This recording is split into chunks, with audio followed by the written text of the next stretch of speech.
Hi, I'm Bob Weisenmiller. I'm Chair of the California Energy Commission.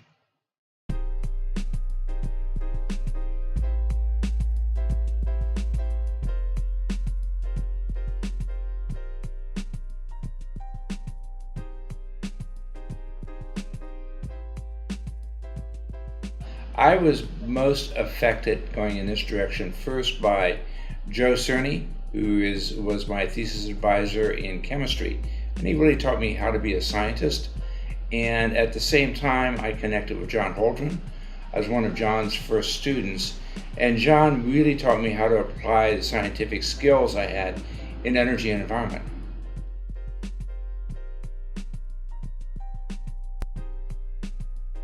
One thing that's really important is innovation in the energy area. And one of the things that California does well is innovate. It really comes back throughout our history. And we have an incredible university system. We have an incredible venture capital system. So we use some state funds, about $120 million in the electricity area, about another 20 in gas, to really drive innovation in the energy area. So some examples of what we've done with that money. One thing is we went into Lancaster with Southern California Edison and SoCal Gas. I looked at some typical California apartment buildings, and we went through and did everything we could on energy efficiency and solar there, and got substantial savings.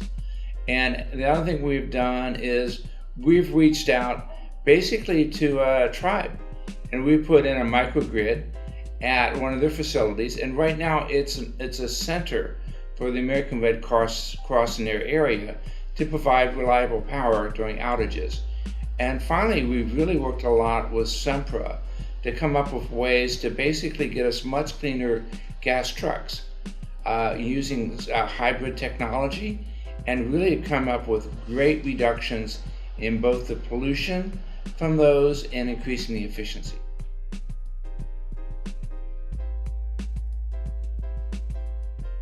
Well, basically the technologies are really transforming the nature of the industry.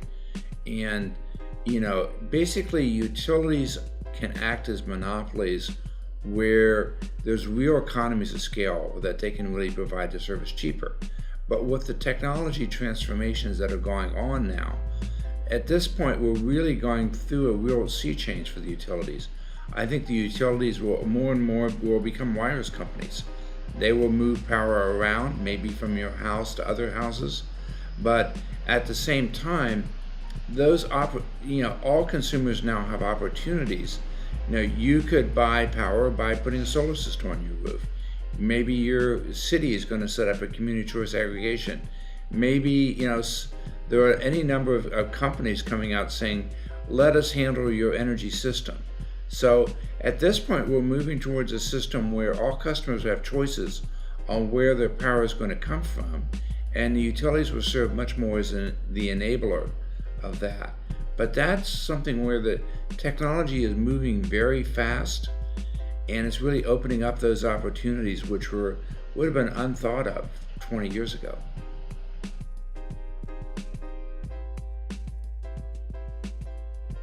Well, it's really important that we look throughout California and make sure everyone can participate. It's really an incredible situation now when you think about it. We have the governor, and actually the prior governor. Energy is always, in climate, have always at the tip of their tongue. Certainly in the legislature, if you look at the pro tem, again, this is something where it's resonating throughout California that this is the future, these are the options, this is important. So the question is, how do we really enable everyone to participate? How do we have the union training programs for the skilled workers we need there, linemen? How do we have the programs for the green academies for kids in high school to start understanding the opportunities, say in solar or zero emission vehicles? How do we have the community colleges train the next generation of utility workers? And then how do we really have the UCs produce the scientists we're going to need for the cutting edge research and leadership? So as I said, it's something where it's really important we convey to folks what the opportunities are.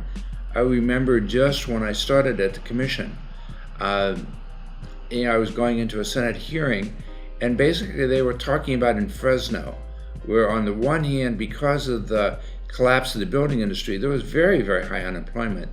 But at the same time, there was all kinds of healthcare jobs that were just going, without anyone signing up for them.